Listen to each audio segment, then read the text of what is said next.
आते हैं गीता के दूसरा अध्याय है, उसका 65 नंबर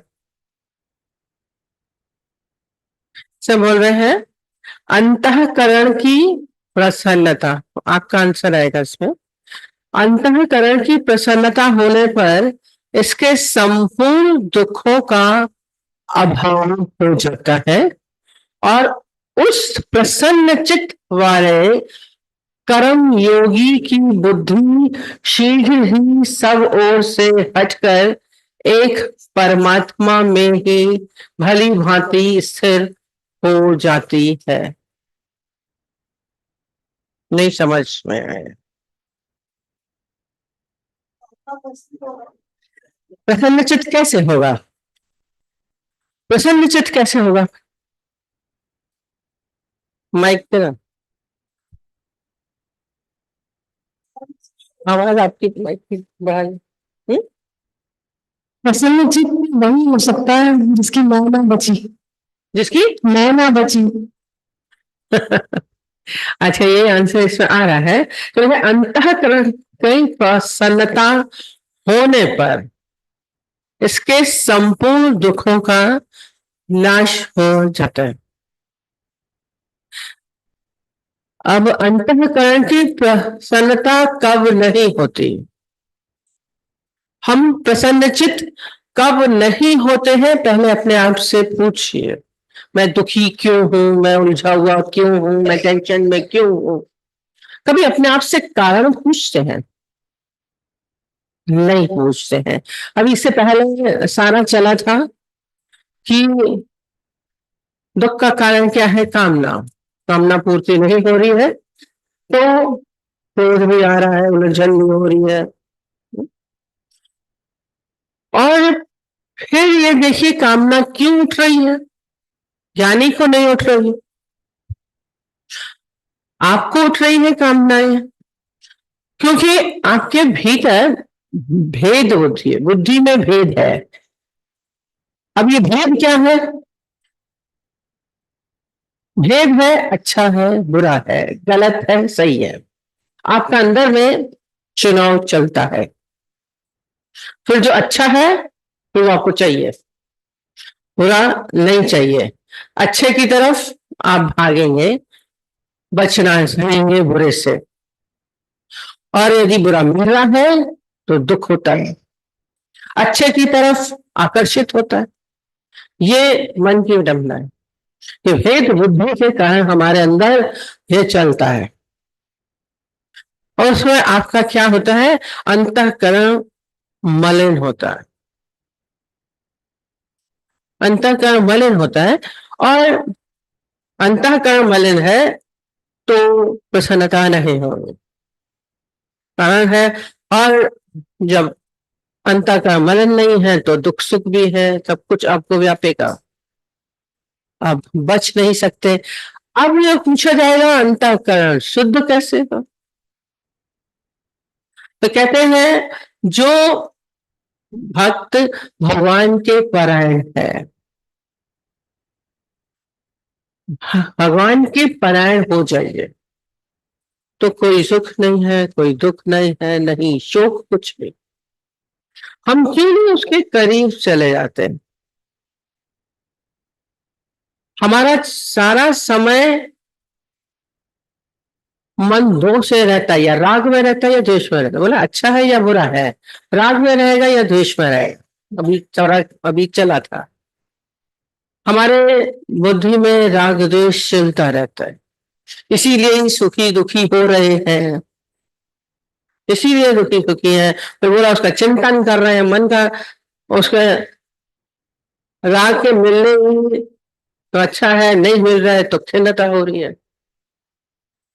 आपके भीतर ये विषयों से जुड़न हो जाती है, हमारी संसार से जुड़न हो रही है, माया से जुड़न हो रही है, इसलिए प्रॉब्लम है। ज्ञानी को कुछ चाहिए ही नहीं, तो वो क्या है? वो प्रसन्नचित्त है। अपने आप से पूछिए। और चाहता है मनुष्य संसार का, माया का, कि सब जो संसार में दिख रहा है इसलिए हमारे अंदर उलझन होती है। हम अप्रसन्न होते हैं, उलझते हैं संसार के कारण। यदि हम अविकल ना जो भीतर है वो शांत है, जो हम भीतर में है, संसार हमारे भीतर नहीं है, तो हमारे भीतर कुछ अशांति नहीं होगी।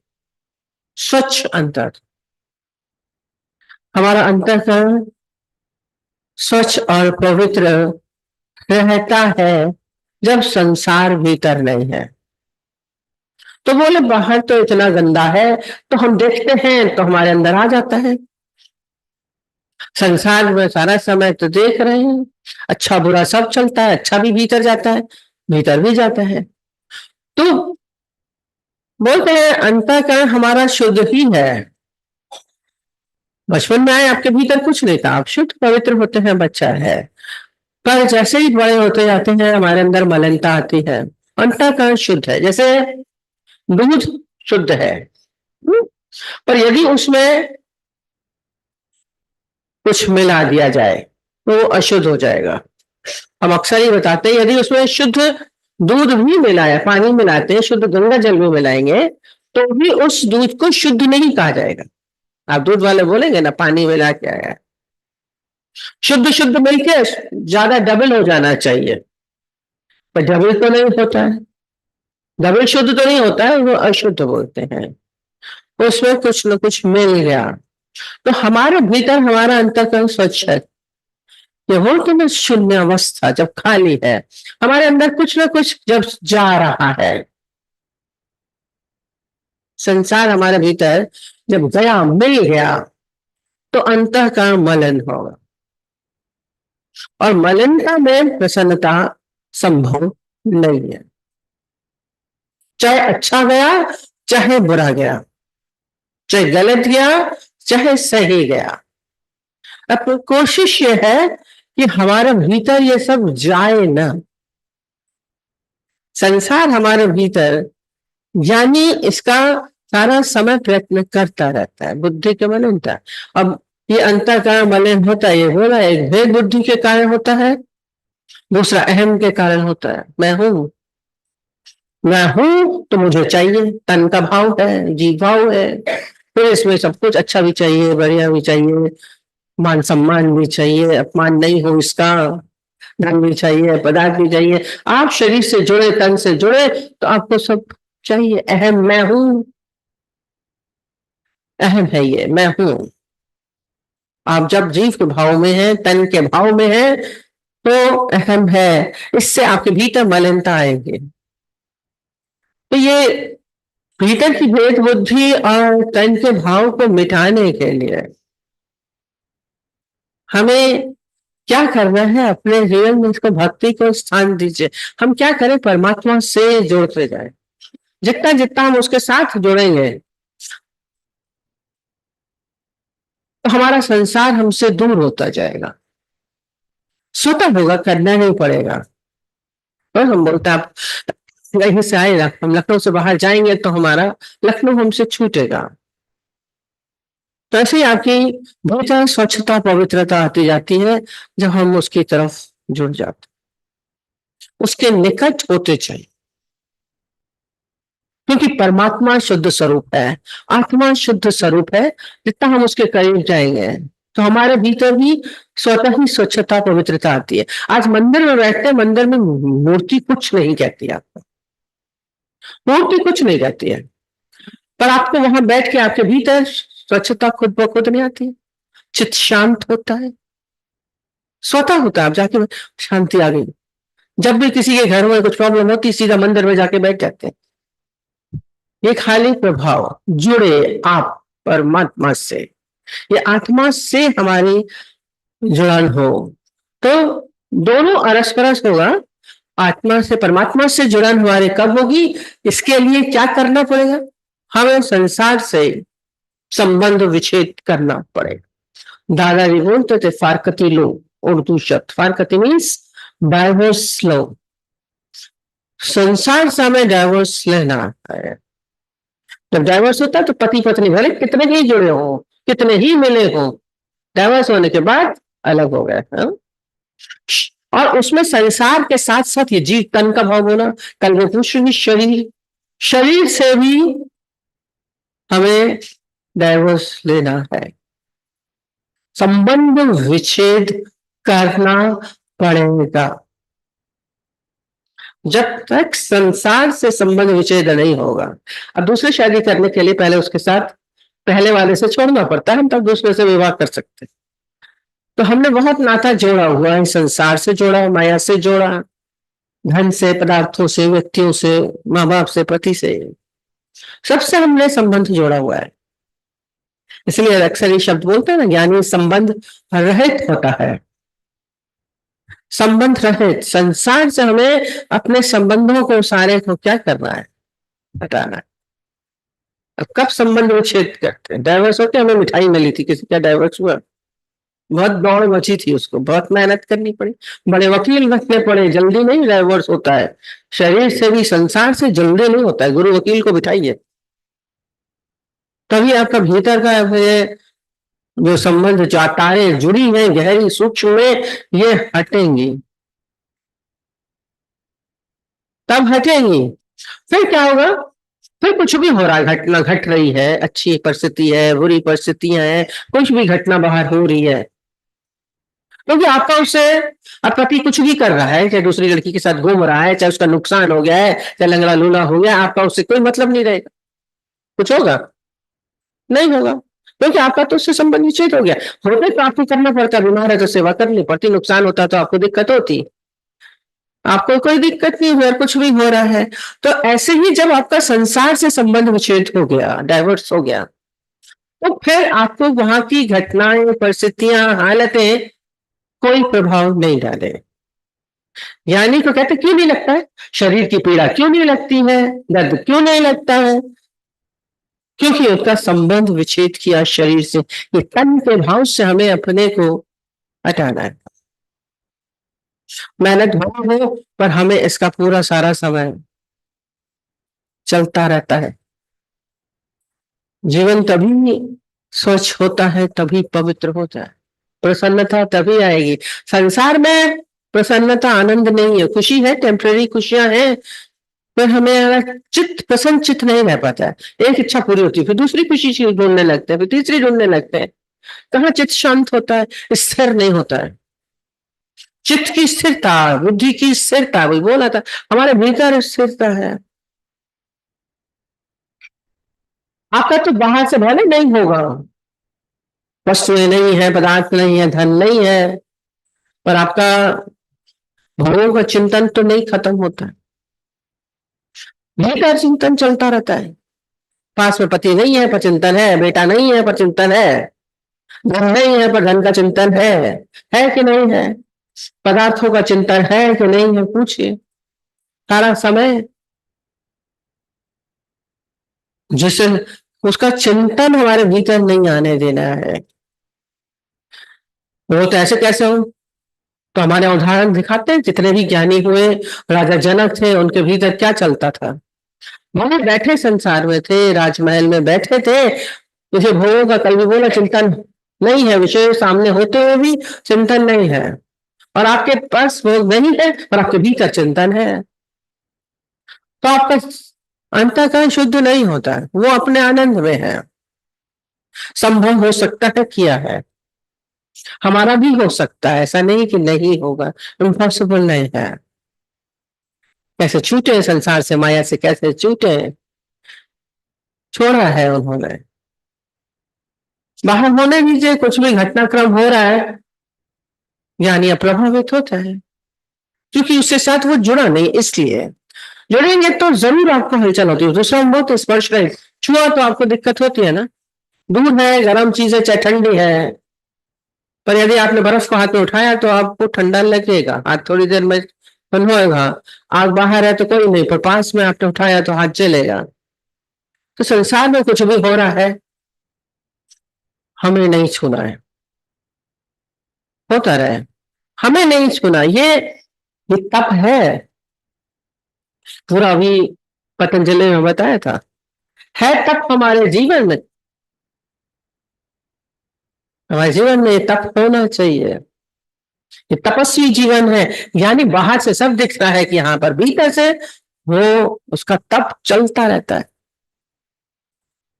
हमारा भीतर हर समय तपता है सोना, तो निखरता है। निखार तभी आएगा, ऐसे नहीं आएगा हम सोचेंगे अभी हो जाए, अब बन जाए और बहुत अच्छे हो गए, नहीं। प्रोसीजर चलता है। रोज बोलते हैं एक दिन में फल नहीं आता है। बीज बोते हैं, पानी डालते हैं, खाद डालते हैं, ये चलता है, तभी पौधा बड़ा होता है। उचित वातावरण देते हैं, धूप छाया आपकी मिलनी चाहिए, है हमारे धूप छाया।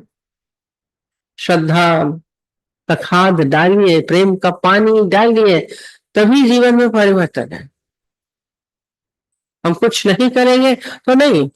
संसार आ जा रहा है, क्या करें, सामने होता है तो अंदर चला जाता है ना। ये तो स्वाभाविक है, सामने होगा तो आएगा नहीं क्या।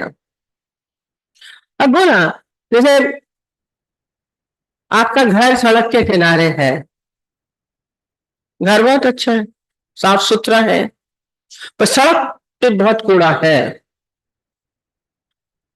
सड़क पे कूड़ा है, तो क्या आपका घर गंदा हो गया? सड़क गंदी है तो आपका घर गंदा है क्या? नहीं, घर तो साफ सुथरा है। अगर आप उसको अपने पैरों के साथ उस कूड़े को अपने साथ ले आएंगे, या हाथों से उठा के कुछ ले आएंगे, बच्चा उठा के ले आता है, नहीं तो घर गंदा होगा। नहीं तो बाहर कुछ भी है, आपका घर भी तो साफ है। तो ज्ञानी के लिए संसार में कुछ भी अच्छा बुरा हो रहा है, पर हमारा भीतर वाला सच है। वो भीतर कुछ भी अपने लाता नहीं है, लाता नहीं है।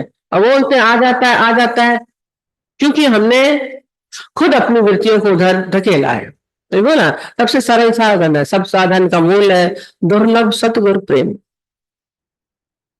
आप गुरु के प्रेम में डूबिए ना, भगवान को तो देखा नहीं, गुरु तो आपके समक्ष है।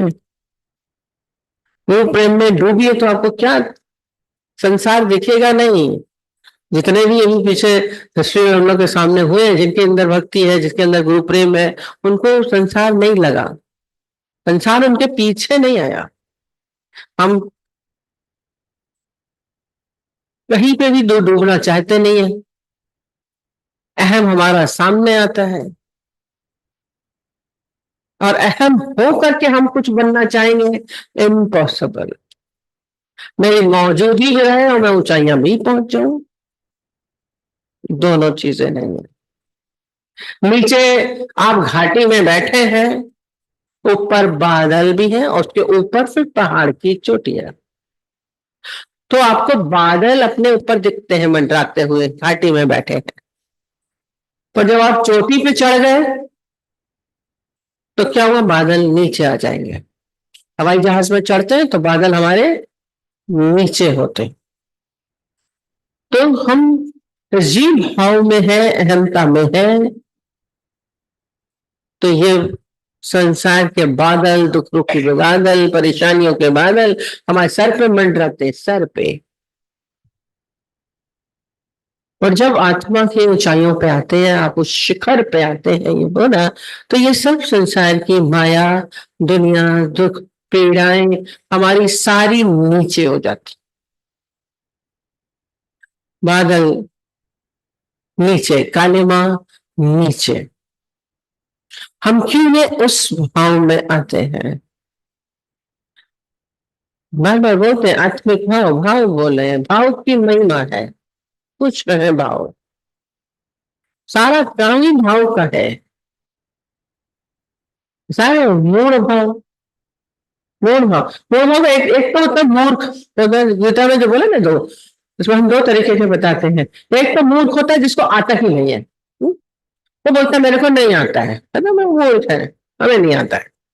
और दूसरा जो ये मूर्ख रहता है ना, उसको आता जाता कुछ नहीं है, तो सोचता है मुझे सब कुछ आता है, मैं बहुत अच्छा जानता। ये होते मूर्ख, आपको पता ही नहीं, आते सार पर बोलते मैं तो हूँ, तो मूर्ख पुरुष है सारे। और मूर्ख बोलेंगे तो बड़ा दिक्कत होती, हर समय आप बोलते मैं हूं, मैं हूं, मैं हूं, है आपको बताएंगे कि मैं हूं। ये गीता का सारा समय जो मूर्ख का शब्द बोल रहा है, हमारा जीवन मूर्खता में ही जा रहा है। एक गुरु ही हमें इस मूर्खता से अलग करता है। इस जीव भाव में है, भाव सारी चीज भाव की महिमा है। गुरु हमें जीव भाव से हटा के आत्म भाव में लेके आता है। और भाव सबसे ज्यादा उसमें ही बोलते हैं, प्रेम का भाव। भाव में डूबे हुए हैं, कि आपके प्रेम के भाव में डूबे हुए हैं, उसमें बहुत मजा आता है। एक कह रहा था, बंबई का आया था व्यक्ति, तो वहां तो ऐसे ही बात करते हैं, कितने का दे रहे हो, सब्जी कितनी की दे रहे हो, राशन कितने का दे रहे हो, दाल कितने की दे रहे हो। लैंग्वेज उनकी होती है। अब वो यूपी के मार्केट में गया, यूपी के मार्केट में गया तो वो सुन रहा था, तो वहां पे उसने बोला, सब्जी ले रहा था, अरे टमाटर क्या भाव का है, आलू क्या भाव दे रहे हो है? तुम बोले कितने किस भाव का दे रहे हो? आजकल सोने का क्या भाव चल रहा है बोलते हैं। तो वो लौट के आया, कहते ये बहुत अच्छा, यहाँ तो उत्तर भारत वास्तव में उत्तर हो गया, इसमें तो सब्जी में भी भाव आ रहा है, सोने में भी भाव आ रहा है। भाव कमी में कितने का, कौन सा भाव है, क्या भाव है? आप सोचिए आपका क्या भाव है, आप अपने से पूछिए आपका क्या भाव है, तो वहां से भी सीख के आया क्या भाव है। आप जी भाव में चलते हैं, कि द्वेष के भाव में चल रहे हैं, कि ईर्ष्या के भाव में है, कि अपनत्व के भाव में है, कि गैर भाव में है, सारा तो भाव ही भाव है। और अच्छे भाव में है तो आनंद है, बुरे भाव में है तो पीड़ा, इसलिए हलचल है।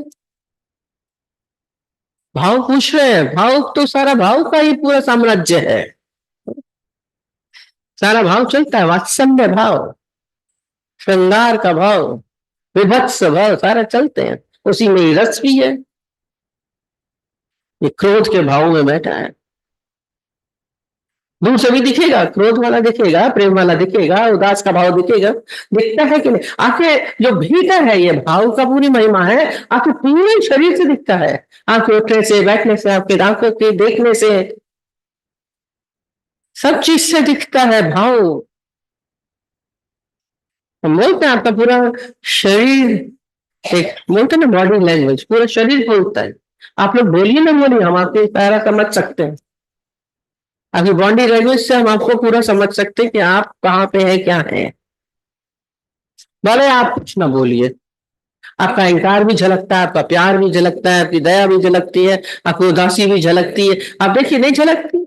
एक बच्चा उछलता कूदता है, समझ जाता है, बहुत खुश है, तो होता है, बच्चे का सब समझते हैं, भाव है, भाव का भी होता है। भले उसको पर्दा लगाता है बड़ा वाला आदमी होते हैं, पर फिर भी वही छुपाए नहीं छोड़ते, चोरी छुपे नहीं छुपती, जब रोशन होता बजा जाए, छुपता नहीं है, समझ आती है।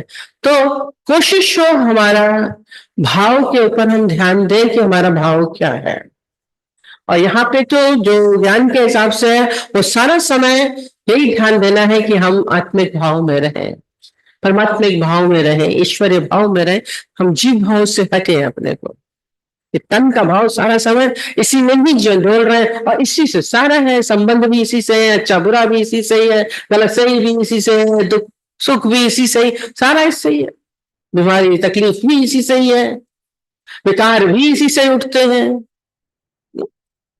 शब्द किसको बोलते हैं? तन को लगे, गाली दी किसको लगी? मेरे को बोला, मेरे को कौन बोला, मेरे को बोला, आप कौन, शरीर, शरीर कौन, मेरा नाम, कुछ भी तो यहाँ पे सारा सब मेरे को बोला, उसने मेरे से ऐसा बोला। और सूद अपने लिए सामने बोले ना बोले, अगर पीछे भी उसने बोला होगा तो भी आपको तकलीफ होगी, ऐसा बात करता है, तो सामने आएगा, आपका व्यवहार उससे अच्छा नहीं होगा। आप देखिए, भले कितना भी करिए, तो भाव परिवर्तन हो जाता है, यानी का भाव परिवर्तित नहीं होगा, कैसा भी आए, जैसा भी है। वो कौन से अपने, जो ईश्वरीय भाव में, तो क्या है, एक ही है। ईश्वरीय भाव क्या है? वो आनंद स्वरूप है, शांत स्वरूप है। तो आप भी वही शांत स्वरूप हो जाएंगे, आप भी आनंद स्वरूप हो जाएंगे। जो आनंद बोला है, बहुत अच्छे अच्छे शब्द भी देते हैं, अंतःकरण की प्रसन्नता। तो इसका मतलब क्या है? जो प्रभु से जुड़ा है, आत्मा से जुड़ा है, वो प्रसन्न चित्त है। इसमें बहुत अच्छे लाइन से साहब हमने अभी पूरा बताया था ना, अलग अलग। सबसे पहले हमारे अंदर शरीर में क्या दिखता है? बाहर हमारी इंद्रियां दिखती हैं।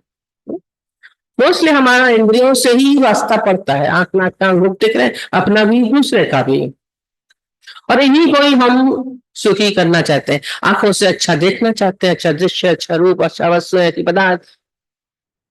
सारा समय इंद्रियों से चलते हैं, कानों से हम अच्छा सुनना चाहते हैं, कोई गाली नहीं सुनना चाहते हैं, खराब नहीं सुनना चाहते। हम सारा समय इंद्रियों से स्पर्श अच्छा चाहेंगे, खराब स्पर्श नहीं चाहते हैं। शब्द कौन सा, व्यवहार कौन सा, खुशबू बदबू आएगी तो भागना चाहेंगे। तो ये जितने भी हम इंद्रियों के कारण चलते रहते हैं सारा समय। सबसे पहला हमारे इसके ऊपर इंद्रियां आती हैं, फिर इंद्रियों से जो आपने भीतर ग्रहण किया, अच्छा चाहे बुरा, चाहे वो दृश्य हो, चाहे शब्द हो, चाहे व्यवहार हो, चाहे आपका बोला स्पर्श है, चाहे सुगंध है, कोई आपके प्रिय की खुशबू आ जाएगी तो बहुत अच्छा लगेगा, बदबू आ जाएगी तो वो याद रहेगा। तो ये सारी चीजें जो आपकी हैं, ये क्या होती है? आपके भीतर गई तो वो आपकी स्मृति में आ गई, वो आपकी याद में रहती हैं। तो इससे अपने को बचाना। हमारे शरीर के एक लेयर्स हैं अलग अलग, फिर वो जो स्मृति में है, वो बुद्धि में एनालिसिस होता है, अच्छा क्या है बुरा क्या है, चलता रहता है। जो देखा था इंद्रियों से गया था, उस और स्टेप अंदर गया बुद्धि में, फिर वो याद रहेगा, उसने हमसे ऐसा बोला था। या दृश्य भी देख के आए, एक गया कश्मीर घूमने, बढ़िया डल लेक में घूम रहा है, बस बहुत अच्छी है लेक, बहुत अच्छी है, बड़ा ये है, चल रहा है। लोग ये बात कर रहे हैं, पर साथ में पीछे बैठा दूसरा आदमी कहता है, अरे नैनीताल में ऐसे ही लेक है, इतनी दूर चल के आए हैं, नैनीताल में भी ऐसे ही लेक है, उधर है लेक ऐसे ही थी, ऐसे ही बोटिंग हो रही थी। अरे स्मृति में वो देखा हुआ दृश्य कश्मीर में घूम रहा है, क्यों? बेमतलब। पर है इंद्रियों का ये बोला, हमारे बुद्धि में चला जाता है वो शब्द, व्यवहार, दृश्य, सब कुछ आता है आपका अंदर में, फिर वो याद रहता है। और उसके अंदर आता है अंतःकरण, कितना भीतर आता है अंदर। अंतःकरण कोई ऊपर से नहीं है आपके अंतःकरण। मलिन सब इनके स्टेप्स पूरे करने के बाद आता है, मलिन और प्रेजेंट दोनों तब होगा, इनके द्वारा होता ही है। ये आपके अंदर लेयर्स के साथ अंदर जाता है, धीरे धीरे धीरे धीरे, अच्छा चाहे बुरा। तो अंतःकरण यदि इंद्रियों के साथ ज्यादा जुड़ा है, तो इंद्रियों वाली चीज कहते हैं। तो कहते हैं उसके बाद क्या है? हमारे भीतर आता है आत्मा, परमात्मा, आत्मा की। तो अपने अंतःकरण हमारे किसके करीब जाता है? इंद्रियां तो बिल्कुल बाद में है। करीब कहाँ है? वो आत्मा के है, परमात्मा के है। तो अपने अंतःकरण को जो नजदीक है, वो उससे ज्यादा प्रभावित रहता है। तो वो क्या है? अंतःकरण शुद्ध है, पवित्र है। इतनी दूर तक स्टेप्स लाने की जरूरत नहीं है आपको, आपका अंतःकरण शुद्ध रहेगा। किसी का भी मलिन नहीं है, कोई भी बुरा नहीं है, कोई भी गलत नहीं है, कोई भी खराब नहीं है। अंदर से कोई भी समझता नहीं मैं तो बहुत अच्छा हूँ बोलते हैं, ये आपका अंतःकरण का जो भीतर है वो आत्मा से जुड़ा हुआ है, इसलिए उसको अच्छा लगता है, बोलता मैं अच्छा हूँ। तो इसको इतनी लेयर्स तक मत लेके आइए, अंदर तक इतने भीतर वहीं पे खत्म करो, उसको भीतर में क्यों लेके आए? स्मृति में क्यों लाया? तो याद करेंगे उसने शब्द बोला, उसने सब व्यवहार किया मेरे साथ, वैसा है आप बार बार उसको घुमा घुमा के करते गए। फिर बुद्धि बोला उसको ये गलत बोला, इसको ये नहीं करना चाहिए था, ऐसा करना चाहिए था, ऐसा करना चाहिए था, ऐसा नहीं। बुद्धि टिक टिक टिक टिक टिक टिक कर रही। ये सब बाहर छोड़ दो, आप अपने भीतर उसके साथ बैठिए, आपका अंतःकरण प्रसन्न होगा, संपूर्ण दुखों का नाश हो जाता है। प्रसन्न चित्त वाले कर्म योगी की बुद्धि शीघ्र ही सब ओर से हटकर एक परमात्मा में भली भांति स्थिर होगी। अब ये बोला जब यहां से हटेंगे तब आत्मा के करीब आत्मा है। जब आपका अंतःकरण हुआ, प्रसन्न हुआ, तो आत्मा के बाद परमात्मा हो जाता है, थोड़ी सी ग्रह बना जाती है। और जो बोला ऐसे भली भांति, फिर वहां पे आपकी बुद्धि स्थिर होगी। भगवान को मिलता नहीं, आपको मिला भगवान, कैसे मिलेगा? आपकी बुद्धि स्थिर हुई, आपका चित्त शांत हुआ, आपका संसार से संबंध विच्छेद हुआ, भगवान कैसे मिलेगा? आज हुआ, राजा जनक का है, वो शांत थे, वशिष्ठ मुनि शांत थे, जितने गुरुओं को देखा है अपने शांत है, संसार में विचरण करते हुए भी था, सब कुछ था, विषय भोग सब थे, पर बुद्धि में नहीं आया उनसे था, भीतर नहीं लेके गए। इसका अभ्यास कराइए। वो दृष्टांत पुराना गुरु जी कितना बताते थे कि बोला ना, बकरी खाना खा रही थी, बचारा चल लेती है, राजा ने बोला मेरी उसी राजकुमारी से शादी कराऊंगा जिसकी बकरी घास डाले तो नहीं खाए, घास डाले तो नहीं खाए। पुराने दृष्टांत है, ध्यान रखा करिए। बोला कैसे नहीं खाएगी, खा लेती, जो भी बकरी लाए, भले उसको कितना पेट भर के ले आए कि अब पेट भर गया तो अब नहीं खाएगी, पर सामने जैसे ही चारा पड़ता था वो मुंह डाल देती थी। फिर हो जाए तो बेचारे शायद उन लोगों की राजकुमारी से शादी नहीं हो रही थी, उनको कोई लड़का ही नहीं मिल रहा था, कैसे शादी करें? राजा भी परेशान हो गए थे, मैंने ये शर्त तो लगा दी, कोई शादी नहीं हो रही। आखिर में एक व्यक्ति आया और उसने घास उसके सामने डाली, और उसने क्या किया, जैसे ही घास खाने गई उसको डंडा दिखाया, वो हट गई, नहीं खाया। बोला ये कैसे नहीं खा रही, वो तो किसी को डंडा तो दिखा नहीं था, खाली बकरी ने खाया नहीं।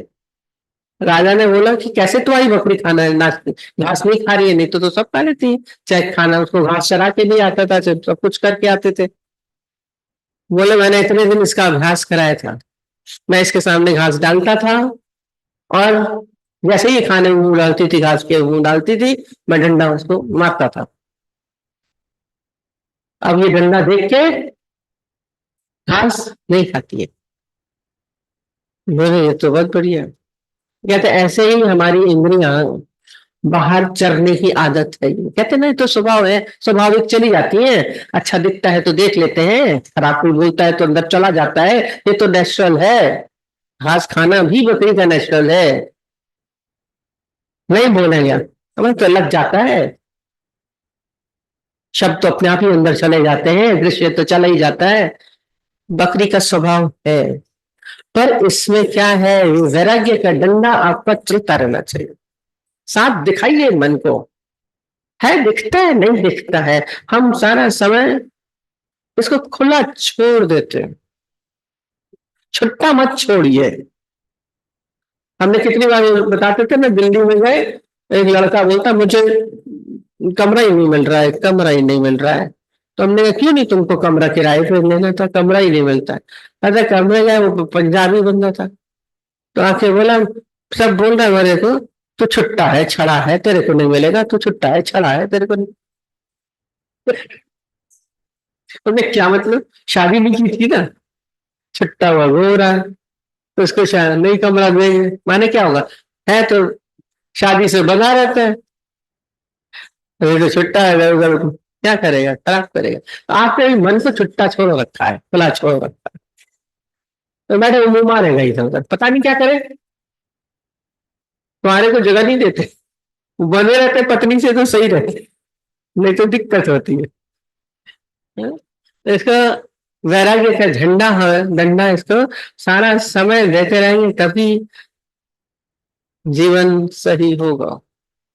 हमें जीवन, नहीं तो हम लोगों ने खुद को क्या किया है, दुख सुख में दौड़ते रहते हैं, प्रसन्नता हमसे दूर रहती।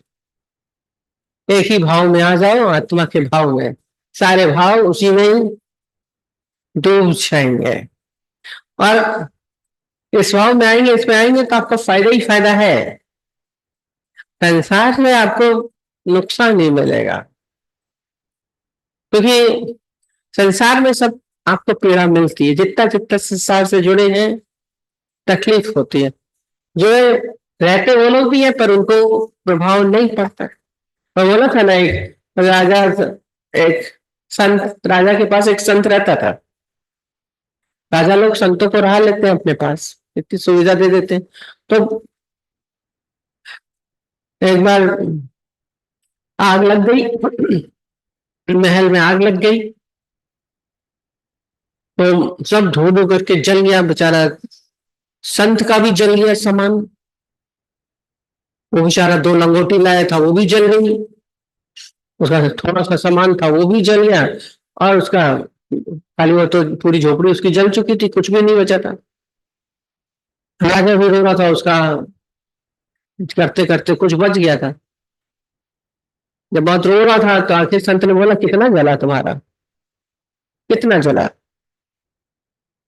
बोला, आधे से ज्यादा जल गया है, आधे से ज्यादा जल गया। उन्होंने 60% जल गया। संत बोला, तुम्हारा तो 60% जला, मेरा तो 100% जल गया, और मैं तो शांत बैठा हूँ। ज्ञानी ये सोचता है, क्योंकि अपना नहीं मानते हैं, जुड़े नहीं हैं तो पीड़ा नहीं है, सब कुछ खत्म हो जाए तो भी उनको दिक्कत नहीं होती है, बस दुख नहीं होता है, प्रसन्नता से रहते हैं, आनंदित रहते हैं।